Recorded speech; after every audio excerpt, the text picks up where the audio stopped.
Anak, bulig sa kasi. Ay, nagagalit. Huwag kang magalit. Kalma mo lang ang sarili mo.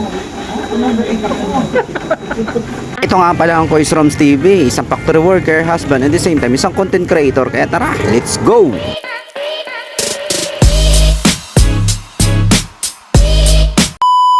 Good morning mga kois, tara samahan nyo ako mag-annual physical exam sa aming company. Dahil required nga mga kois sa amin ang magpa-medical every year. At pagdating ko nga dito mga kois, dito muna ako dadaan sa kanilang registration para makahingi tayo ng form. At ito na nga kois, ito kailangan natin dito mag-login sa kanilang log sheet. Una ko nga ginawa dito mga kois ay kumuha muna ako ng timbang. At ayun nga, ang nakuha nating timbang ay 130 pounds, ang bigat na natin. At syempre bago tayo pumunta dito, magpapasa tayo ng dumi natin, pasintabi doon sa mga kumakain. And another login na naman sa kanilang log sheet para tayo makapag-proceed na sa next step. Kaya lang naman tayo panay ang login dyan sa kanilang log sheet para katunayan na tayo tapos na sa area na yun. At mga koy, sinod ko nga pala yung x-ray dyan, tapos na tayo dyan. Dito nga pala magpipil up tayo ng form. This time naman nakapila tayo para magpakuha ng dugo. At mga koy, nung binata nga ako, naalala ko nung pag nag-a-apply ako sa mga agency, ito sa pinaka-ayaw ko sa lahat, yung makukuha ng ka ng dugo. Patawa-tawa nga lang dyan tayo mga koy, pero kinakabahan na yan kasi naman ang sakit naman talaga. Baka mga koy, sabihin nyo, bakla ako ha, wala kayong ebidensya. Koy, buti na lang, tapos na tayo dyan.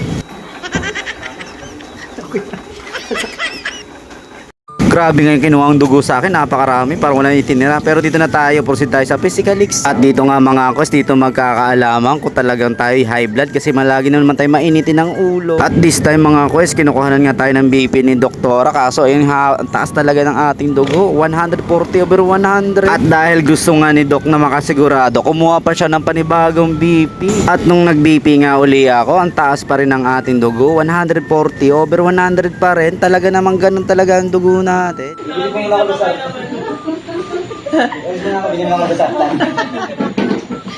Ano ba yan? Ganyan talaga mga high blood. Next po, hindi mo itatago. At dahil wala na nga daw magagawa si Doc, kaya pinawanan na lang tayo ng height, baka doon sa height ay makabawi tayo. At dahil ihi na lang ang kulang natin na ayan, umihi na rin tayo at maipasa na rin doon sa registration. Ay, sa wakas mga kois, tapos na nga tayo dyan at ipapasa na rin natin sa registration at ito kasama yung ating ihi. At dahil nagpasting nga tayo ng matagal mga kois, ayan, kailangan na natin kumain. Papunta na nga pala ako dyan sa kantin. Ayan guys, kakain lang ng mga ano ko. Ayan. Ito chinat ko to eh. Tinatanong ko to na kape. Tinatanong ako kung chat daw yun. Cool yun. Buti hindi na sinagot. Tapos na nga tayo kumain dyan mga kois. Ayan, ready na tayong umuwi. Maraming salamat sa inyong panonood. Ikaw kung di ka pa nakapalo sa akin, follow and share. Thank you for watching.